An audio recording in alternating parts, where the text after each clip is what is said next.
রাসূলের এক সাহাবী হযরত আলী রাদিয়াল্লাহু তাআলা আনহু একবার যুদ্ধের ময়দানে যুদ্ধের জন্য গিয়েছিলেন। যুদ্ধের ময়দানে গিয়ে পায়ের মধ্যে তীর গেঁথে গিয়েছিল।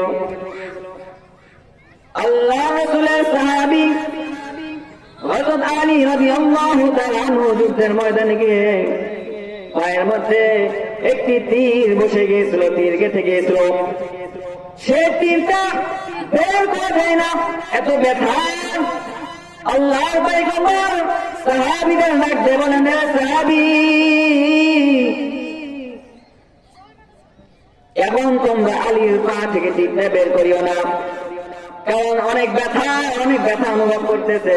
তবে যখন হযরত আলী রাদিয়াল্লাহু তাআলা আনহু আমার জামাই যখন নামাজের মধ্যে দাঁড়াইবে, তখন তোমরা তার পা থেকে তীরটা বের করে নিও, কারণ আমি জানি আমার জামাই হযরত আলী রাদিয়াল্লাহু তাআলা আনহু নামাজের মধ্যে দাঁড়াইলে দুনিয়ার কোনো খবর থাকে না, দুনিয়ার কোনো হুঁশ থাকে না, দুনিয়ার কোনো চিন্তা তার মধ্যে থাকে না।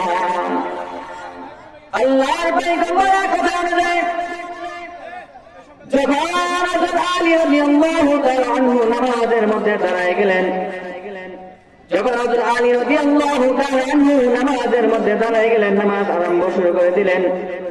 প্রথম রাকাত শেষ করে যখন দ্বিতীয় রাকাতের জন্য গেলেন, তখন রাসূলের কথা অনুযায়ী সাহাবীরা অন্য এক সাহাবী হযরত আলী রাদিয়াল্লাহু তাআলা আনহুর পা থেকে তীরটা বের করে ফেললেন।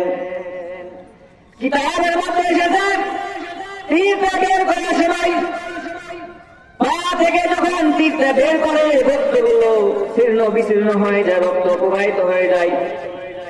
হযরত আলী রাদিয়াল্লাহু তাআলা আনহু নামাজ পড়তেছিলেন, এই মুহূর্তে তার পা থেকে তীরটা বের করে ফেললেন, অথচ হযরত আলী রাদিয়াল্লাহু তাআলা আনহু একটু টেরও পেলেন না। নামাজ শেষ হওয়ার পর হযরত আলী রাদিয়াল্লাহু তাআলা আনহু তাকায় দেখলেন তার পায়ে যে তীরটি বেরিয়েছিল, এই তীরটি আর পায়ের মধ্যে নাই, এবং তাকায় দেখে পায়ের নিচে এত পরিমাণ রক্ত, পুরো রক্ততে রঞ্জিত হয়ে গেছে। আলী রাদিয়াল্লাহু তাআলা আনহু ডাকলেন, তীরটা কই? আল্লাহর পয়গম্বর বলেন, আমার কথা অনুযায়ী অন্য এক সাহাবী তোমার পা থেকে তীরটা বের করে ফেলেছে। আল্লাহ রাসূলের সাহাবী হযরত আলী রাদিয়াল্লাহু তাআলা আনহু